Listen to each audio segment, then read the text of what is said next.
Normurod Norqobilov. Qissa. Belbog'. Otamurod tonggi quyosh nuriga yo'g'rilgan qishloqda o'ziga nisbatan tug'ilgan adovatni ichki bir tuyg'u bilan qayta his etarkan, uning muqarrar oqibati bo'lmish mavhum xavfni qidirganday yonbag'irlikning kungay tomonida palapartish sochilgan qishloq uylariga, quyidagi tez oqar soy yoqalab cho'zilgan quyuq yong'oqzorga, cho'qqisi yakkam-dukkam archalar bilan bezalgan qarshidagi baland qoyaga, ko'kshtob g'ubor og'ushida sokin mudrayotgan tog'larga bir boqarkan, ma'yus va dilgir nigohi hovli etagidagi bostirmaga yondosh tushgan chog'roq kulbada to'xtaldi. Kichkina derazalariga qizg'ish parda tutilgan bu kulba ham o'ziga tahdidli tikilib turgandek tuyuldi. Bir qarashda tevarak atrof osoyishta edi. Qushlar chug'uri, yengil epkindan silkinayotgan yaproqlar sasi, pastdagi soyning bir maromda guvillashiga qorishiq qishloqning anglarsiz shovuri, bulutsiz ko'kda bemalol daydimoq istagida tog' cho'qqisiga tirmashgan oftob nurlarining allalovchi tafti bari soz va g'oyat ajoyib edi. Ammo bu fusunkorlik muvaqqat. Qishloqning qay bir burchida biqinib yotgan o'sha noma'lum xavf hali zamon mazkur tarovatga soya tashlaydigandek edi. Kecha tushdan so'ng Zumradni soy bo'yida holi uchratgandayoq bu yerda ortiq o'ralashishi yaxshilikka olib bormasligini payqab ulgurgandi. Ko'zi har daqiqada kiyikdek dik sakrab qochmoqqa shay turgan juvonda ekan, o'ziga o'qdek qadalgan nigohni sezmay qolmadi. U beixtiyor ortiga o'girilarkan, naridagi butalar orasidan adovatla tikilib turgan yigitchaga ko'zi tushdi. Otamurod boshda ajablandi. So'ng uni juvonning xishlaridan biri bo'lsa kerak deb o'yladi. Ko'nglida yomonlik yo'qligini bildirib, xijolatomuz iljaydi. Yigitchaning esa bir tuki qilt etmadi. Baqadek qotib turaverdi. Ko'zlarini olib qochmoqdan o'zga iloji yo'qligini anglagan Otamurod juvon tomonga qayrilarkan, uni joyida topmadi. Zumrad qumga singandek g'oyib bo'lgan edi.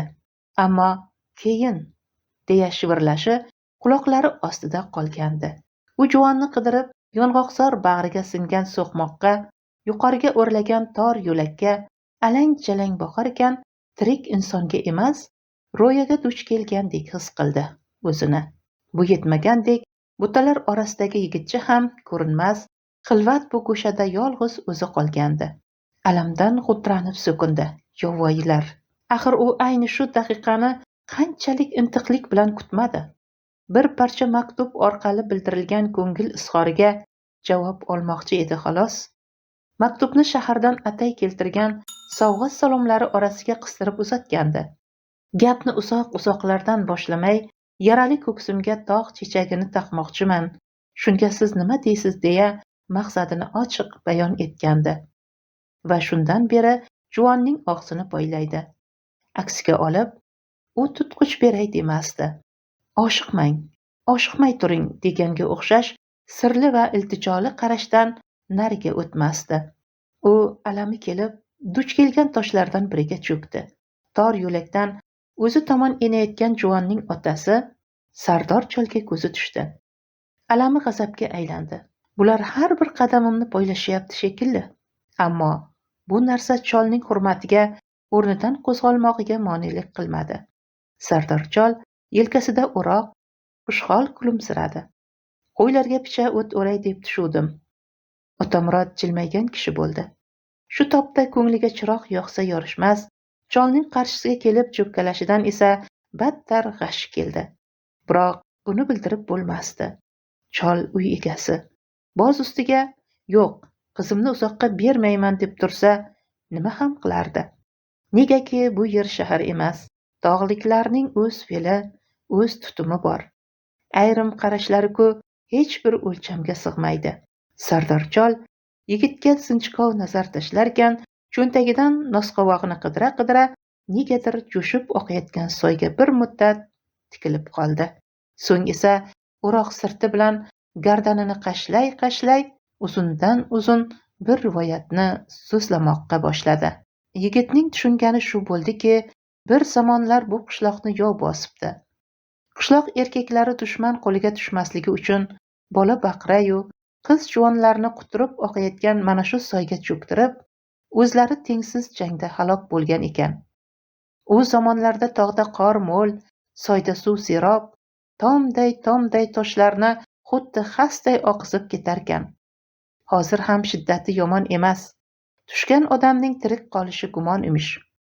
Buni qarangki, qishloqni yov bosganda Xudoning karomati bilan bir qizchayu bir o'g'il bola do'lani tergani toqqa chiqib ketishgan ekan. Ular qo'ni-qo'njini mevaga to'ldirib qishloqqa qaytishsa, hamma yoq vayron. Xullas, qishloqdagi keyingi avlod mana shu ikki norasidadan tarqalgan ekan. Ular ayiqni tog'a, bo'rini og'a, ohuni xola bilib ulg'ayishgan ekan. Shuning uchun bu qishloq yigitlarida ayiqning haybati, bo'rining vajohati, qizlarida esa ohuning hurkakligi mavjud ekan. Ammo qizlarining go'zalligi boshga bitgan balo, ayrim paytlarda qonli mojarolarga sabab bo'larkan.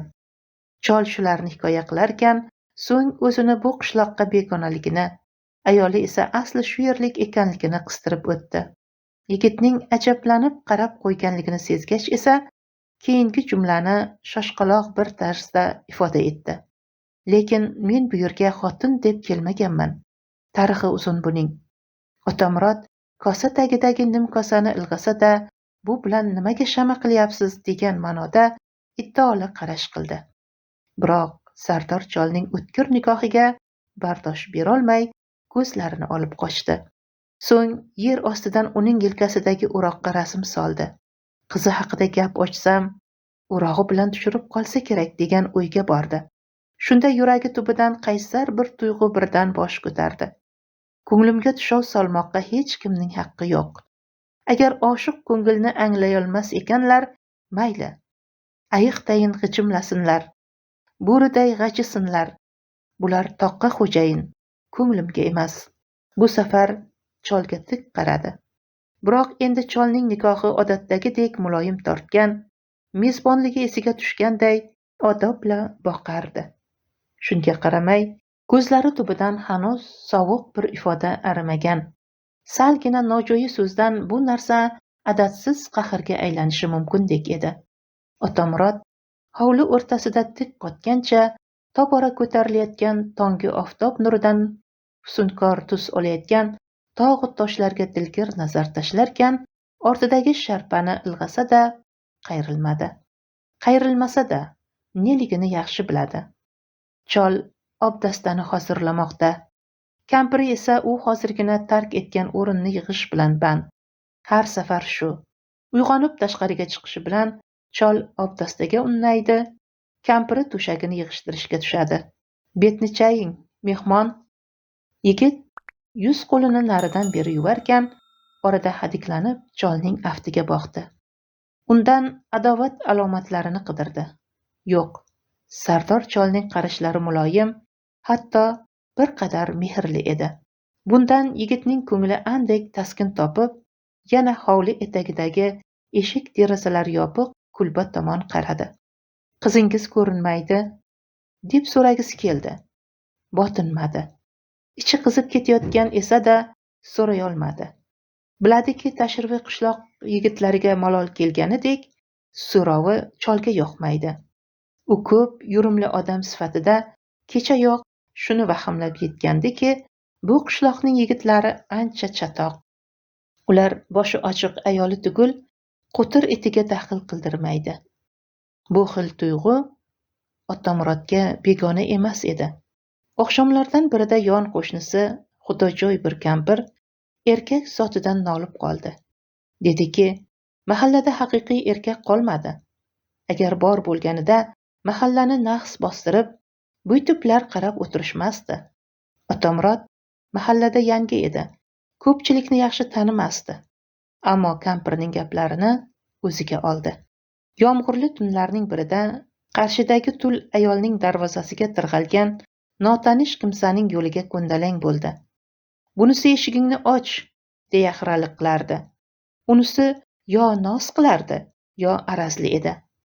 Har holda eshik ochmay, ketinglab turardi. Ammo bunisi o'ziga yetgancha sur ekan. Ketishni xayoliga keltirmasdi. Keting, ko'p kuyavermasin, dedi Otamuratga irshayib. Kelisha olsak, ikkovimizga ham yetadi. Yo senga boshqacha va'da berganmi u? Yigit yuragida tug'ilgan nafratni so'zda ifoda etib berolmadi. Zero bunday onlarda so'z ojizlik qiladi. Natijada u bor g'azabini mushtumiga jamladi. Ertasiga esa bu voqea mahallada rosa gap bo'ldi. Otamurod ayol talashib urushganga chiqdi. O'shanda nimani talashib yoqalashganini Otamurod hanuz tuzuk idrok etolmaydi. Chindan ham nimani himoya qildi u? Mahallaning sha'ninimi yo ayolning qadrinimi? Bu haqda bosh qotirishni ko'pda istamasa-da, tuban va jirkanch narsaga qarshi chiqqanini yaxshi fahmlaydi. U qo'lidagi namiqqan sochiqni simdorga tashlab, ortiga o'girilarkan, chog'roq supachadagi tuzalgan dasturxonni ko'rib, ichidan sil ketdi. Choyni ichib, jilmog'i shart. Ortiq sudralishi yaxshi emas. Uning esa hech ketgisi yo'q edi. Umrida ilk bor tuzalgan dasturxon ko'ziga yomon, juda yomon ko'rinib ketdi. Sardor chol dasturxon tevaragiga istamayroq cho'kkan yigitning avzoyini zimdan kuzatarkan, ichdan unga rahmi keldi. Ammo ilojsiz edi. Negaki, hovlisida yigitning ortiq darajada o'ralashishi o'zining ham sha'niga yaxshi gap olib kelmaydi. U buni kechayoq sezgan. Yigit ketgisi kelmay, atay mashinasini chuqlab o'tirganida, qaynisining o'g'li Akrom qora boshliq ikki yigit hovlisiga kirib kelgan. Mehmoningizni mashinasi buzilib qopti deb eshitdik, deya Akrom qora chol bilan quyuq so'rashgan. Temir chuqlab yurgan odamlarmiz.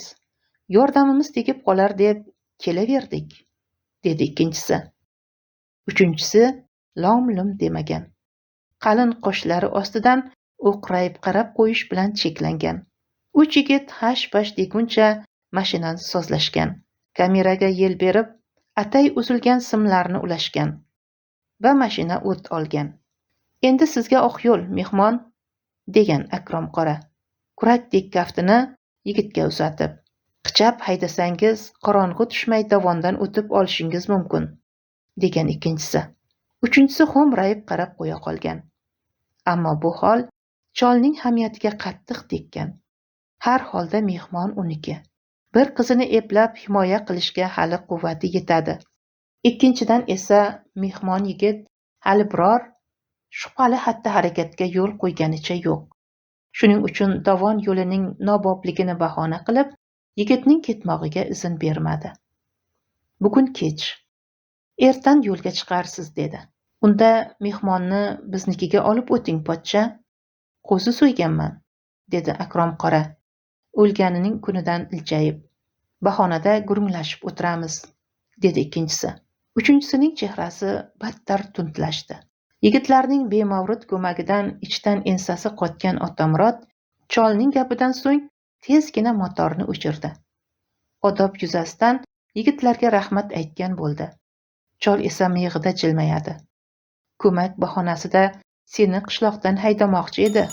Nodon, bular keldimi? Demak, qishloqqa yomon bir gap o'rlagan. Hay, omon bo'lsak ne gapligini bilib olarmiz. Otamurod yana bir tun qolishidan, Sardor chol esa yigitlarning tashrifidan mamnun edi. Demak, hali oriyat butun. Bu yigitlar qishloqqa begonani oralatib qo'ymaydi. Ayniqsa, Akrom qora bobosi Abdurahmon chavandozga juda tortibdi. Tili shirin, boqishlari salobatli. Unga qolsa, mehmonni uyiga olib ketsa-yu, ertalab o'zi kuzatib qo'ya qolsa. Biroq bu qilig'i o'z qadrini bilgan odamga sira to'g'ri kelmaydi. Chol tutaqib bir mehmonni kuzatmoqqa chog'i kelmaydi deb o'ylaysanmi? Nima, o'ladigan joydanmanmi? Deb baqirib bermoqchi ham bo'ldi-yu, bir amallab o'zini bosdi. Har holda Akrom qorani koyib bo'lmaydi. Bobosi oldida qarzdor. Eslasa, yomon tush ko'rganday, hanuz eti seskanadi. O'shanda miltiq chaqilmagandi. Tepkini ko'tarib 3 bor bossa-da miltig'i otilmagan. O'qini almashtirganda esa boshiga tushgan soyadan bir zumga chalg'igan. Tepasida xotirjam turgan haybatli kimsani yoqtirmay qaragan. Bu odamlarga nima bo'lgan o'zi? Hatto tinchgina o'lishingga ham qo'ymaydi-ya, deb o'ylagan. Notanish kimsa qo'lidagi yarog'ini tortib olib qo'yadigandek uni bag'riga bosgan. Kimsa esa pinak buzmagan. Naridagi tubsiz jarlikka ishora qilib degan: "Joningda qasding bor ekan, buytiblar kuymanmay anovi jardan sakrab qo'ya qol.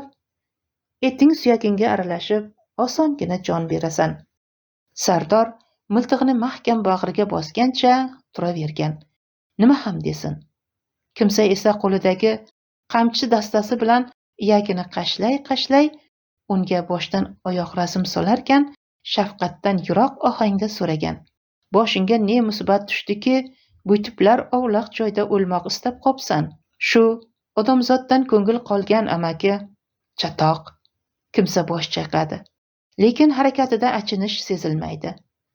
"Bu ishga ayol kishi aralashganmi deyman?" Sardor javobdan qochib yerga boqadi. Kimsa ortiqcha ijaklashni bas qilib tevarakka xayolchan termuladi. So'ng yigit esiga tushib qolganday unga o'giriladi. "Unda bunday qilsak", deydi gavdasiga mos, yo'g'on va salobatli ovozda. "Shu buguncha menikida mehmon bo'lsang. Sal tafting bosilarmidi deyman-da. Agar judayam o'lging kelayotgan bo'lsa va bunga qasam ichgan bo'lsang, ertan ham ulgurasan bu ishga. Buguncha shu ishni qilmay tursang devdim. Nima deysan?" Sardor kalaka qilmayaptimi degan o'yda sergak boqadi. Yo'q, u jiddiy edi. "Yo'q, men shu yerda qolaman", dedi so'ng qaysarlik bilan. "Yo'q, qolmaysan. Holi qo'ysangiz yaxshi bo'larmidi deyman-da. Holi qo'yish yo'q-da. Xuddi tovdi xo'jayiniday muomala qilasiz odamga. O'ziyam shu-da." Kimsaning gap ohangi yanada o'ktamlashadi. "Bu tovning xo'jayini men bo'laman.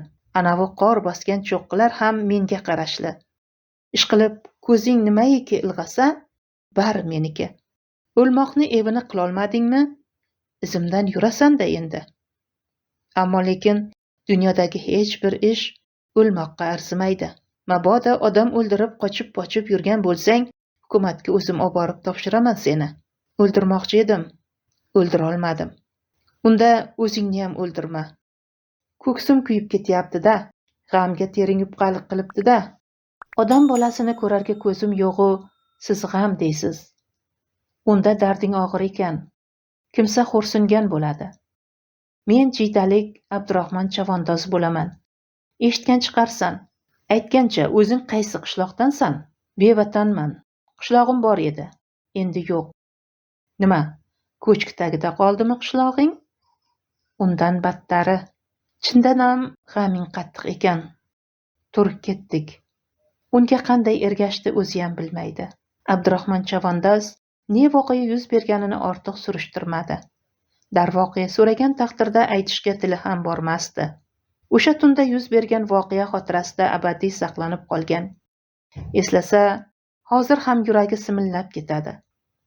Ikki gunohkor bandaning qilmishidan lol turib qolarkan, jigarim degani ko'ziga cho'p suqqaniga hech ishongisi kelmadi. Otmoq istab qo'liga yaroq tutganda esa ular qochib bo'lishgandi. Sardorga hodisadan ko'ra mohiyati ko'proq ta'sir qiladi. Ayoliga ishonardi. Yer ko'kka ishonmasdi uni. Tog'asining o'g'li esa uka o'rnidagi odam edi. Ota-onasidan erta yetim qolib, tog'asining qo'lida o'sgani bois uning bolalarini ukam derdi. Unga yaqinlari ukasi va ayoli xiyonat qilgandi. Yaqinlaring xiyonat qildimi, bu dunyoda yashashdan ma'ni yo'q, deya bir o'q bilan ko'ngil azobiga chek qo'ymoqchi edi. Yarog'i pand berdi. Xuddi osmondan tushganday qarshisida Abdurahmon chavandoz paydo bo'ldi. Bundan chiqdi, bu dunyodan hali nasibasi uzilmagan ekan. Shunday deb bevatanman-de, deya so'radi yo'lda Abdurahmon chavandoz shunchaki. Ha, bevatanman, dedi Sardor alam to'la ohangda. Avvaliga uloqmoqchi edim. Jondorga qo'shilib ayiqqa oshna tutinmoqchi edim. Bo'lmay ketdi-da keyin. Jondorlar seni qabul qilmaydi. Abdurahmon chavandoz cho'rt kesdi. Ayiqlar esa senga o'xshaganlardan or qiladi. Hali hayvondan xarobsan deng, osmondan kelyapsan. Abdurahmon chavandoz istehzoli jilmaydi. Odam bo'lganim uchun jonivorlardan peshman deb yuribsanmi? Ular haqida fikring kemtik ekan. Mendan ne o'tdi siz bilmaysiz-ku. Aytmasang qayerdan bilay? Aytgiligi yo'q-da. Unda aytma. Abdurahmon chavandoz ne voqea yuz berganini keyinchalik ham surishtirmadi. Bu haqda o'zi ham birovga tish yormadi. Bu hodisa yuragi tubida qoldi. Og'rig'i, azobi, mudhish xotirasi qoldi. Agar Otamurod shunchaki gurung uchungina gap qo'shmaganida, Sardorchol hali beri xotiralar girdobidan chiqolmasdi. Shuning uchun yigitning gapini boshda anglamadi. Nonlaringiz shirin ekan, deya qayta ta'kidladi yigit. Ha, dedi chol xayolini ba'zo'r jilovlab. Tegirmonning unida, magazindagi bunday shirin chiqmaydi. U gap orasida yigitning kulba tomon o'g'rincha qarab qo'yganligini sezdi. Unga rahmi keldi. Bo'ytib qiynalib o'tirmay, qizimning qo'lini o'zimdan so'rab qo'ya qolmaysanmi? Degan o'yga bordi. Biroq ichidagini tiliga chiqarishni xayoliga keltirmadi.